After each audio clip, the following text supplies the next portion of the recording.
Hello, West Ham Network. Happy game day. It is Holly, and with kick-off approaching, I'm here to chat you through my predicted starting 11 for West Ham versus Bournemouth in our second round Carabao Cup tie today. So I've actually struggled a little bit to pick out a starting 11 today because you'd usually play the second string players, but I'm really keen for a lot of the new players to get game time playing alongside the rest of the starting 11 that I would want us to use in the league. So here is what I'm going with. As always, though, drop us a comment with your predicted starting 11 and give this video a thumbs up if you enjoy it.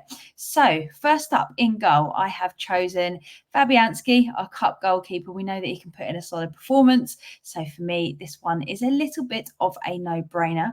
My second choice of player, I think we'll play Wan-Bissaka at right back. So he looked really exciting against Palace. Definitely needs more game time as well to keep working alongside the squad. I was really impressed with how he got down the wings. I know that was a concern that quite a lot of people had before he signed for us. We'd seen glimpses of it at Man United, and I think it sort of died off in his game at their club. But he brought it to West Ham, and if he can do that, I think it's going to make us so exciting down the wings. He made himself an option a lot of the time throughout last game, so I'm hoping that we can see some more of that today. Then I have put at centre-back Todibo. Again, another player that it'll be good to get some game time. He's only had a few minutes for us so far, so the Carabao Cup is going to be the perfect opportunity for this, for a little bit more game time. And then with Todibo and Kilman at centre-back, I'm excited to see what this pairing can do. And if that stops us leaking some of those goals, that would be fabulous. So Kilman's looking solid. He can carry the ball. Again's rumoured to be frozen out, so it's not going to be him. At right back, I expect us to play Cresswell because I think we're going to give Emerson a bit of a break because he knows what he's doing and he doesn't need game time to really work on too much. I'd say he's a solid option. Cresswell is more than capable to take over in the meantime, so I'm hoping to see a good performance from him. Oops, got rid of Cresswell there. Then Alvarez, he's back from his injury. So I think this will help to get his fitness up. And I'd like to see us giving him a little bit more game time and seeing what he can do for us in the lineup that we've now got with some exciting players around him. James Ward-Prowse, another player that hasn't had much of a look in this season with all the players we've got available in midfield.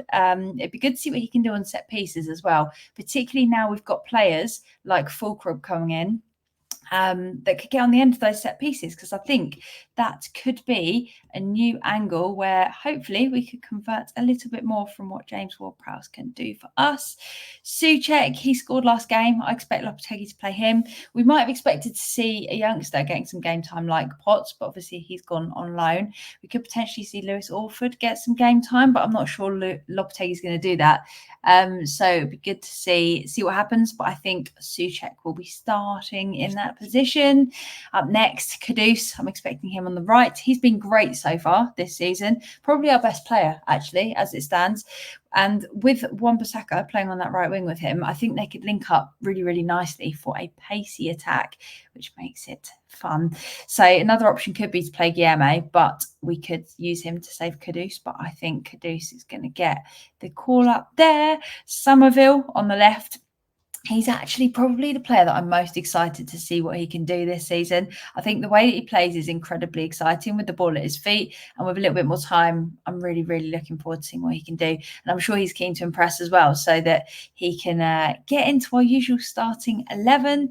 And then finally, you know who I'm going to say, last but not least, Fulkrug up top. So it's going to be brilliant for him to get longer than 20 minutes, I think is probably what he's had, so that he can actually show what he can do with a bit more game time. He's spoken quite a lot about needing service, and I think this team should be able to provide that service for him.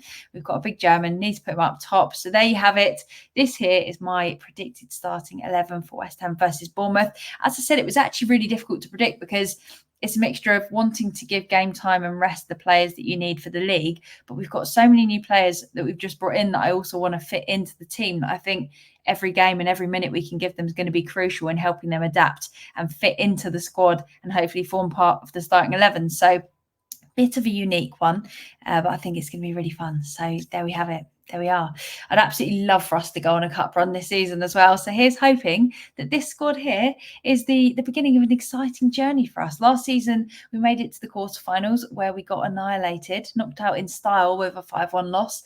But this time, I'm really hoping that we can go all the way. So let us know down in that comment section. In fact, we've even got a little video for this. Here's what you need to do.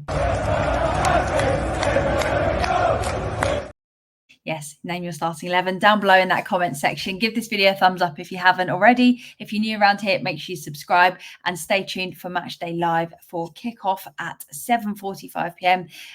It's going to be on Sky Sports Plus being televised, but I would say that our coverage is superior because Anton is going to be there. I'm going to try and jump on as well if I can. So check in a bit to follow that live. We're going to be covering the game and all the fun that comes with it, getting loads of discussion going with you guys. So get ready, get your comments, and let's get going. That's all for me for now. And until next time, let's go. Come on, you Irons.